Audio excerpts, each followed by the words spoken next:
আসসালামু আলাইকুম রহমতুল্লাহ। প্রিয় শ্রোতা, আশা করি আল্লাহর অশেষ রহমতে আপনারা সকলেই ভালো আছেন। আলহামদুলিল্লাহ, আমিও আল্লাহর অশেষ রহমতে ভালো আছি। বিন্দু বিম্ব চ্যানেলের আরেকটি নতুন পর্বে আপনাদের সবাইকে স্বাগতম। আজকে যে গল্পটি প্রকাশ করতে যাচ্ছে সেটা খুবই অসাধারণ একটি গল্প। একটা স্বামী তার স্ত্রীকে কতটা ভালোবাসলে তার স্ত্রীর সাথে সে এরকম ব্যবহার করতে পারে। এই গল্পটি শুনলে আপনাদেরকে খুবই ভালো লাগবে এবং এই গল্পের মধ্যে অনেক কিছুই শেখার বাকি আছে। চলুন গল্পটি শুরু করা যাক। আমি অফিস থেকে ফিরে এসে দেখি বউ টিভিতে সিরিয়াল দেখছে। আমি চুপচাপ জামা কাপড় খুলতে খুলতে ওকে বললাম, রান্না করছো? বউ বলল, আমি বললাম, খেয়েছো? বউ বলল, তুমি খাইয়ে দিবে না? আমি বললাম, নামাজ পড়েছো সারাদিনে? বউ বলল, না, পড়তে পারিনি। কেন নামাজ পড়েনি বললে নানা রকম মিথ্যা কারণ দেখায়। শুনেছি ভালোবাসার মানুষের জন্য উত্তম শাস্তি হচ্ছে ভালোবাসাটুকু কেড়ে নেওয়া। ভালোবাসাটুকু কেড়ে নিলেই তখন বুঝতে পারে তার ভুলটা কোথায় ছিল।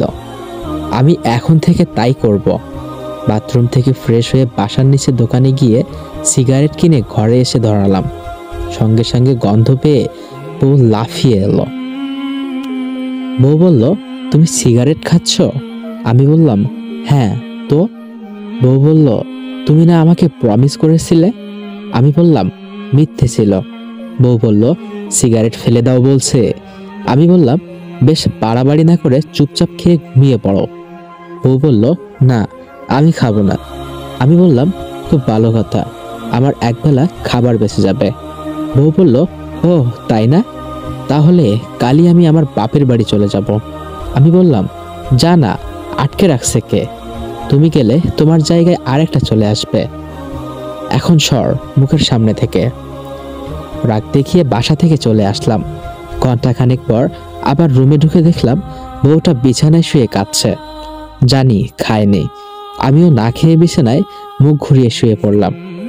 কিছুক্ষণ পর আমি বললাম, এই ফ্যাস ফ্যাস করে কাঁদবে না। বউ বলল, টেবিলের উপর খাবার রাখা আছে। কাঁদতে কাঁদতে আমি বললাম, তোর ওই জঘন্য রান্না খাওয়া যায়? আমি সন্ধ্যায় ফেরার সময় হোটেলে খেয়ে এসেছি। কিছু বলল না। একটু পর বউটা আস্তে করে আমার গায়ে হাত রাখলো আর বলল, বউ বলল, কি হয়েছে তোমার? আমি কি কোনো ভুল করেছি? আমি বললাম, না, তোমাকে আমার আর ভালো লাগে না। বউ বলল, তাহলে আমি কি করব? মরে যাব? আমি বললাম, হ্যাঁ, যা, মরে আমাকে উদ্ধার কর। এবার হয়তো বাড়াবাড়ি হয়ে গেল। সে জোরে কেঁদে দিল, কিন্তু আমি পাত্তা না দিয়ে ঘুমোবার চেষ্টা করলাম। সকালবেলায় ওকে ঘুমন্ত অবস্থায় রেখেই অফিসে চলে গেলাম। 9টার দিকে ফোন করলো। আমি বললাম, কি হয়েছে, এত ফোন কিসের? বউ বলল, নাস্তা না করে চলে গেলে কেন? আমি বললাম, তোমার হাতের খাবার খেতে আমার বমি আসে। বমি? এখানে এসে খেয়েছি, আমার সহকারী মুনতাহা নাস্তা নিয়ে এসেছে। বউ বলল, ওই মেয়ের সাথে তুমি? আমি বললাম, ওকে আমি পছন্দ করি, ভালোবাসি, আর ফোন দিবে না সারাদিনে। অনেকবার নিষেধ করেও ফোন করেছে, মেসেজ করেছে, কিন্তু রিপ্লাই করে নাই। সন্ধ্যায় বাড়ি ফিরতেই পাগলি বউটা এসে হাউমাউ করে কেঁদে দিয়ে পা দুটো জড়িয়ে ধরল। সত্যি বলতে এবার আমিও কেঁদে দিয়েছি। তাড়াহুড়ো করে চোখ মুছে ওকে টেনে তুললাম। শক্ত করে জড়িয়ে ধরে আমাকে বলল, বউ বলল, অন্য মেয়েকে বিয়ে করার আগে আমাকে গলা টিপে মেরে ফেলো। আমার ভুলটা কোথায় বলে দাও। ভুল করেছি ধরে মাইর দাও, গালি দাও। আমার থেকে ভালোবাসা কেন কেড়ে নিতে চাইছো? আমি বললাম, তুমি এইটুকু ভালোবাসা হারিয়েই এমন হাউমাউ করে কান্না শুরু করেছো? কিন্তু পরকালে যদি আমরা একজন জান্নাতি আর একজন জাহান্নামী হই, তখন আমাকে ছাড়া, এই ভালোবাসাকে ছাড়া থাকবে কি করে? তুমি কি আমাকে এই দুদিনের জন্য চাও? তুমি চাও না পরকালে আমরা স্বামী স্ত্রী হয়ে পাশাপাশি থাকি? তুমি কি চাও না চিরকাল আমরা ভালোবাসার অটুট বন্ধনে আবদ্ধ হয়ে থাকি? তুমি কি চাও না আমরা দুজন একসাথে জান্নাতের অকল্পনীয় সুন্দর উদ্যানে আদম হাওয়ার মতো হাতে হাত রেখে বিচরণ করি। বলো, এসব চাও না তুমি?